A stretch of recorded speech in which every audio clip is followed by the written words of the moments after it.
राधे राधे। जय श्री कृष्णा। कान्हा जी की कृपा आप सब पर बनी रहे। कैसे हैं आप सभी? आशा करती हूँ कि आप सभी खुश और परम मंगलमय होंगे।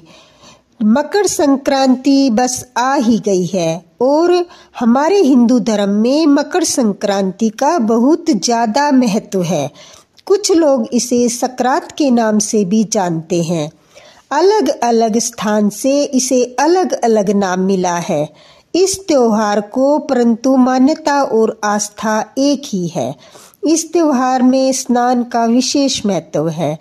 सूर्य के मकर राशि में जाने के कारण हम मकर संक्रांति मनाते हैं और दान पुण्य करते हैं। हमारे चैनल पर मकर संक्रांति की वीडियोस आती रहेंगी और आपको अधिक से अधिक जानकारी कम से कम समय में मिल सके, यही हमारी कोशिश है। मकर संक्रांति पर अगर आप छोटी सी चीज का भी दान करते हैं तो उसका बहुत अधिक महत्व होता है। उसका महत्व कई गुना बढ़ जाता है। इस दिन अनेक प्रकार के नियम भी लिए जाते हैं जिन्हें पूरा साल निभाकर अंत में उद्यापन किया जाता है। आज की इस वीडियो में मैं आपको बताने वाली हूँ कि कौन कौन से नियम आप ले सकते हैं, आप कौन सी कहानियों के नियम उठा सकते हैं। हमारे चैनल कान्हा प्रेम पर पूरी लिस्ट उपलब्ध है। अगर आपने अभी तक चैनल को सब्सक्राइब नहीं किया है तो हमारे चैनल कान्हा प्रेम को सब्सक्राइब करें, वीडियो को पूरी देखें और जानें मकर संक्रांति पर लिए जाने वाले सभी नियम और उनकी विधि। अगर आपको कोई डाउट हो तो कमेंट कर सकते हैं। हम आपके सारे प्रश्नों के उत्तर जल्द से जल्द देंगे। मान्यता है कि मकर संक्रांति पर नियम लेने से जाने अनजाने किया गया पाप भी धुल जाता है।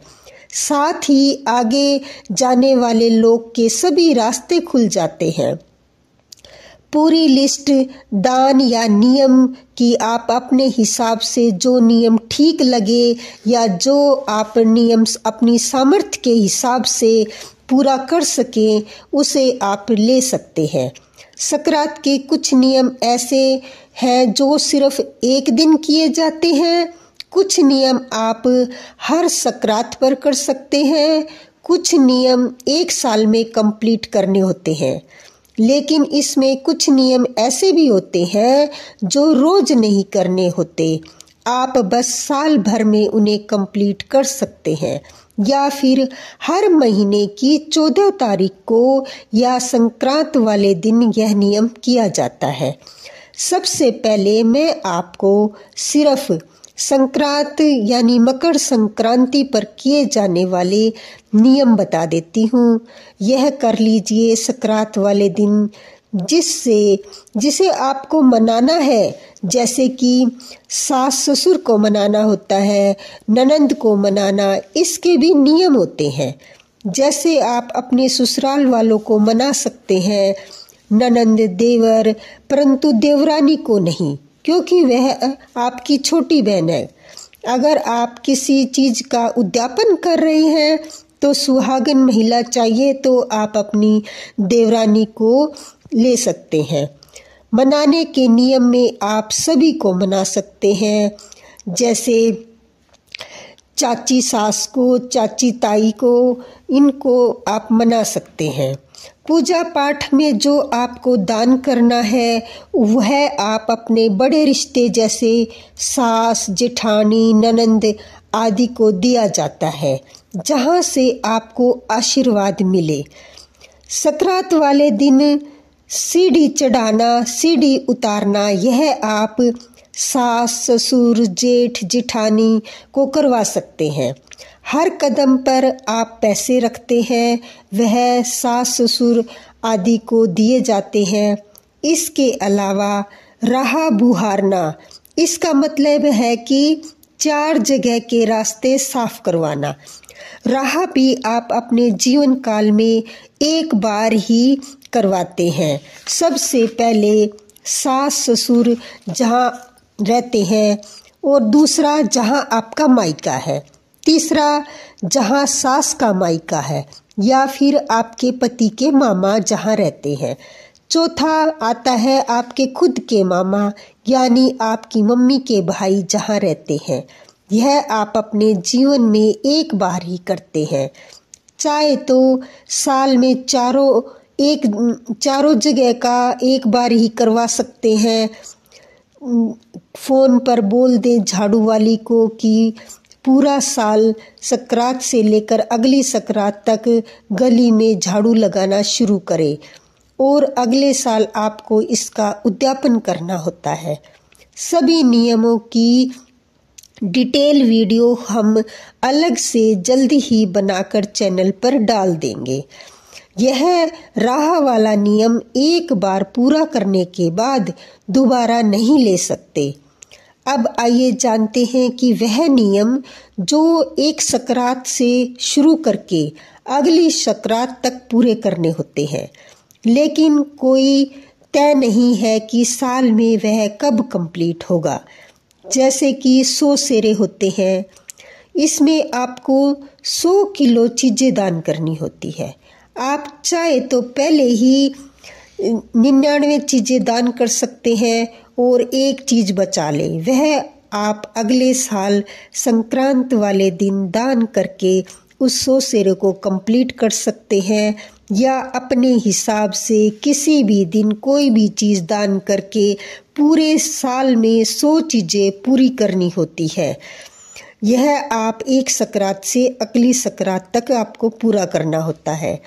या आप ऐसे कर सकते हैं जैसे 14 चीज़ें हर संक्रांत वाले दिन दान कर सकते हैं, जैसे 14 लोटे, 14 कंबल, 14 चप्पल, 14 कोई सब्जी वगैरह, 14 पैंट शर्ट, ऐसे आपको हर साल बांटने होते हैं।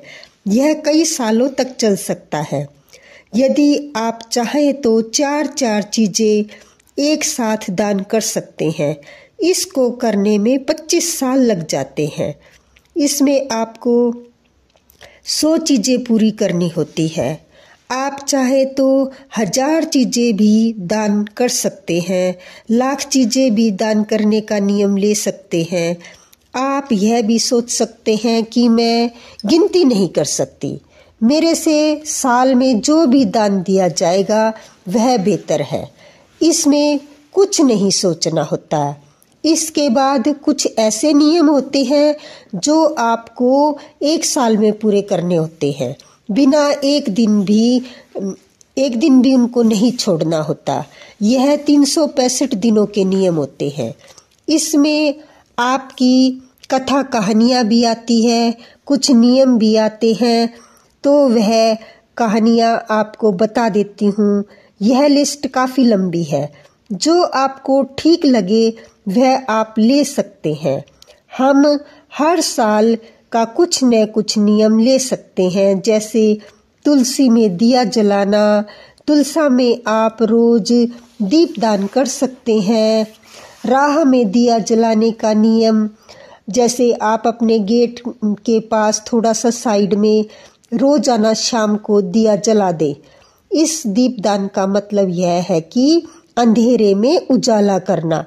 तो आप चाहे तो राह दिया ले सकते हैं, तुलसी में दिया जलाने का नियम ले सकते हैं, या मंदिर में दिया जलाने का नियम ले सकते हैं। इसके अलावा आप सूरज लोटा ले सकते हैं, उसमें 1 लोटा जल आपको सूरज में रोजाना अर्पण करना है। यह नियम यह है कि एक भी दिन छोड़ नहीं सकते आप। इसके अलावा आप तुलसी जी की मांग भरना ले सकते हैं। आप रोज संक्रांत वाले दिन से लेकर अगले साल तक रोज तुलसा जी की मांग भरेंगे। तुलसा जी में बिंदी लगाने का नियम ले सकते हैं। आप रोजाना तुलसी को बिंदी लगाएंगे। यह नियम भी बहुत अच्छा है। इसमें आपको पूरे साल अपने घर के आंगन में लगी तुलसी को रोजाना बिंदी लगानी होती है, या आप अपने घर के मंदिर के सामने तुलसा जी के गमले के पास रोजाना रंगोली बनाने का नियम ले सकते हैं। आप चिड़िया मुट्ठी भी ले सकते हैं। इसमें आपको पूरा साल तक एक मुट्ठी बाजरा या कोई भी अनाज किसी भी पक्षी को डालना होता है। इसके बाद आप खुद खाना खा सकते हैं। इसके अलावा आप गाय को अपनी सहेली बना सकते हैं, उसे रोज रोटी खिलानी होती है। इस नियम में आप इस तरह भी ले सकते हैं कि आप खुद रोटी खाने से पहले किसी इंसान या किसी जानवर को एक रोटी डाल सकते हैं, इसके बाद खुद रोटी खाएं। इसके अलावा आप हर महीने मेहंदी लगाने का नियम लिया जा सकता है। इसमें आप या तो हर महीने की 14 तारीख को मेहंदी लगवा सकते हैं या हर महीने संक्रांति पर आप मेहंदी लगा सकते हैं।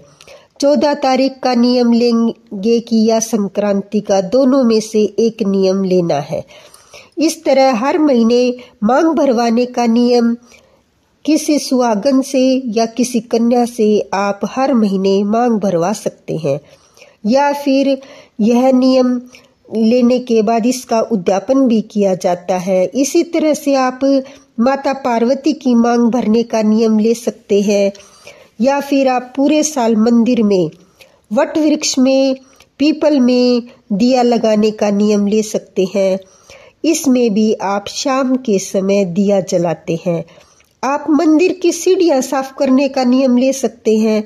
यह तो बहुत अच्छा नियम है जो आपको भगवान की सेवा करने का मौका देगा। कुछ कथाओं का नियम भी लिया जाता है जो सकरात से सुनी जाने लगती है और पूरा साल सुनी जाती हैं।